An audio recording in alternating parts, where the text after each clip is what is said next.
Good afternoon. Of course, today is Friday in the PM, and I am late.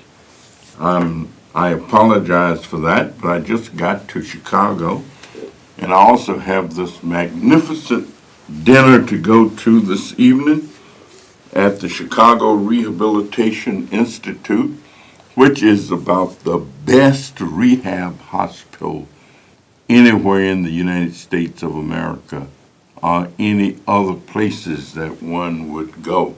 It's really fantastic. It's just a great place, and I am going to go and have dinner and wish them well. But of course, in the United States of America, meanwhile, back at the ranch, everything is continuing. We had a great big fight all week because the Republicans finally introduced their health plan, and people have called it a lot of things. I most, I guess, rationally called it the Robin Hood health plan in reverse. That is, it takes from the rich, takes from the poor. I'm saying that backwards. It takes from the poor and gives to the rich, which is most unfortunate. I mean, it's just hard to imagine some of the things that are in this plan and some of the things that it does. You know, people who've been working in healthcare, and I tell you, I've been working in healthcare now for more than 40 years. I worked at the Martin Luther King Health Center, helped get it started. I worked at the Mile Square Health Center as special assistant to the president once it had evolved to the point where it had a president and all of that, and a big federal grant at the time. And I've worked with community health centers all over the country, as a matter of fact. That's a lot of what I did prior to becoming an elected official. And I have studied this business. I've been over at the University of Illinois, Cook County Hospital, Michael Reese when it was still around. Oh, just all of them. And health has been my study. I actually went to school and got myself a PhD, a doctorate's degree. And so I know a little bit about public health and what it's designed to do. And when you take out health education, health awareness, health promotion, and you're trying to get low income, moderate income, poor people. See, you don't just want people to be healthy. You want to reduce the cost of health care. And people who've studied it know that if individuals have their own physician, a medical home where you can go to the doctor with regularity, that cuts down the cost. Otherwise, it means that when you don't feel good or you feel sick, you got to run up to the emergency room of a hospital, and that's far more costly than having a regular doctor that you go to on a regular basis. Of course, people still are going to get sick and they're going to die. As a matter of fact, I just got word that my most favorite first cousin, sometimes I'd be wondering whether it was my cousin, my nephew, my brother, whatever. This guy was so magnificent. His name is Willie T. Somerville. He lives in Champaign-Urbana, Illinois, and he's just an all-American guy. His mother was my mother's baby sister, our youngest sister. And I tell you, I am so proud of his accomplishments until I just don't know what to do. I have actually been crying today just thinking about him and thinking about some of the things that he's done. I remember he brought his choir to Washington, D.C., and he had told the kids that they were going to sing at the White House. And they did go to the Kennedy Center. They did concerts and stuff all around. But this lady, we were trying to find a church. And a lady who worked with me, Dolores, says, well, you know, they could come to my church. And I said, okay, Dolores, that's wonderful. And I had not been to her church. And it turned out that her church was a small storefront church. And the choir filled up the church and all. And when they got ready to start performing, he says, now I told you kids, you could tell your parents that Mr. Somerville had taken you to the White House. And so you look around at this church and it was painted white. And so when you get back, be sure to let them know that I fulfilled my promise. Well, you know, he had a sense of humor and a whole bunch of stuff. But we've got a few minutes to go ahead and talk about what's happening in Chicago, what's happening in Illinois, what's happening in the United States of America. I mean, the airwaves are replete with goings on in Washington, and everybody's still trying to dig out. And I think they come up with these ideas to take people's minds off other things. You see, when they introduce their health plan, I mean, there's nothing more important than health. Health is wealth. They knew that that would take some of the thinking away from all of these other investigations and who should be investigated and who's not being. And so those are tactics. You got to understand that. Those are tactics. If you're thinking about one thing, if your mind is on that, then you're not thinking about the other things. And so all of these are tactics and things that people do. So if you got any comments, please give us a call. If you got a question, give us a call. If you've got an idea, give us a call. And I believe we do have a caller. Caller, are you there? Hello, Yes. Congressman Davis. The unemployment rate came out today. It showed a drop in unemployment in every community except the black community. And I was wondering if you had a comment on that. I do. As a matter of fact, black unemployment in Chicago, and not just Chicago, but we're talking about black unemployment, period. You know what has really happened in a real sense?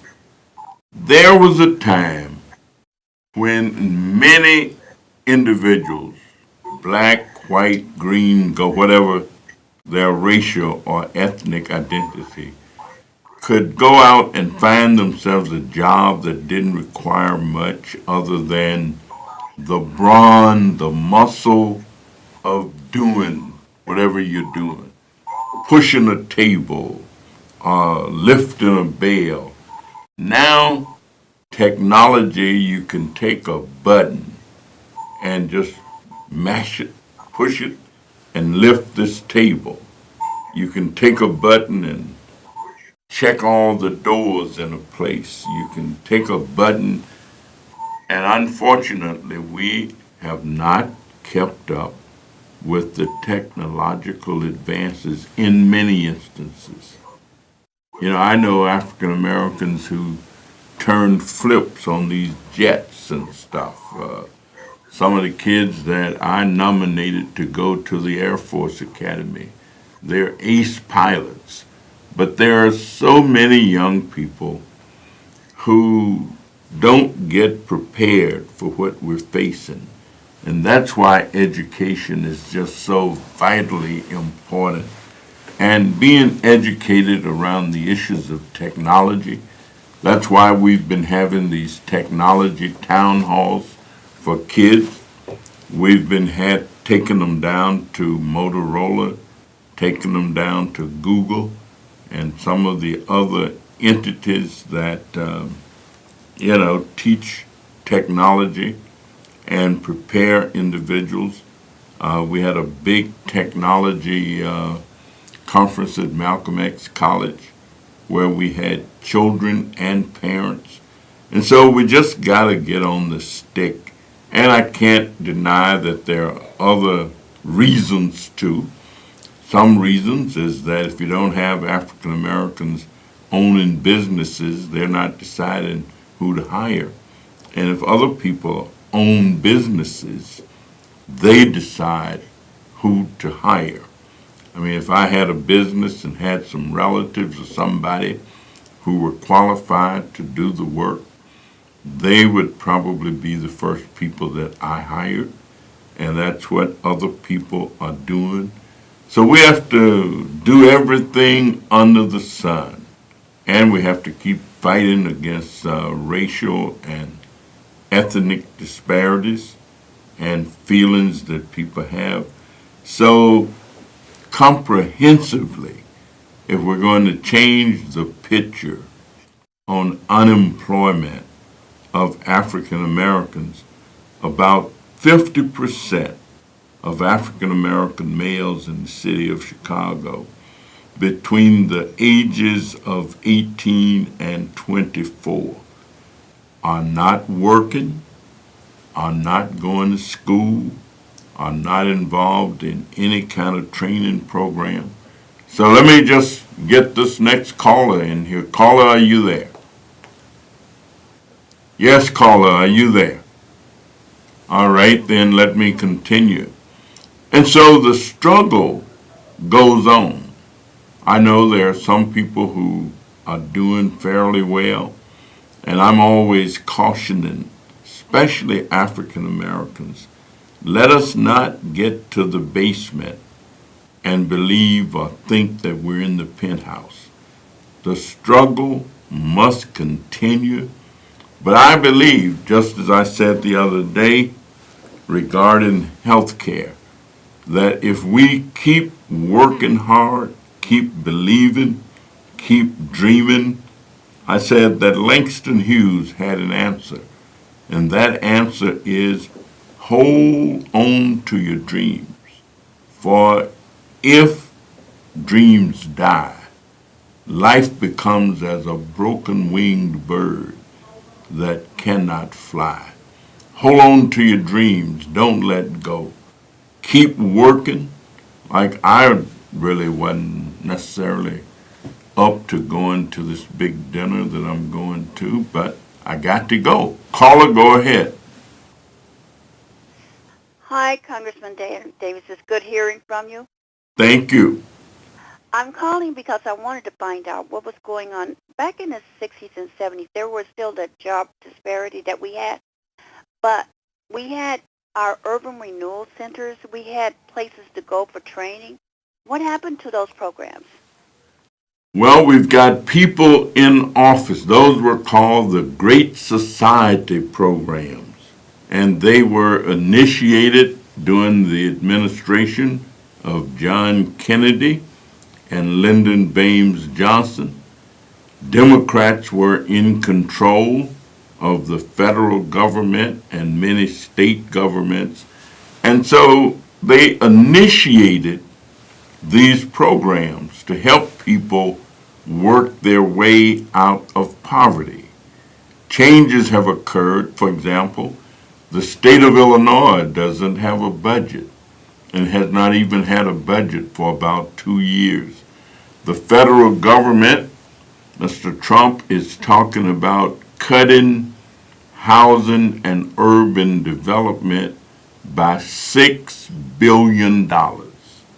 He's saying that he's going to cut HUD, which was a program, a cabinet level activity for housing and urban development. He's saying that he's going to cut that by $6 billion. So the environment does not look as promising now as it did. But the thing we have to do is just keep believing, believe in ourselves. We have to go out and work. We have to make sure that our children, when they can read and write, that they actually go to school, that they study as hard as they can, that they learn as much as they can, that they believe as much as they can, that they go to Sunday school and develop some faith in themselves. And all of these things are necessary to bring back those kind of opportunities that we once had.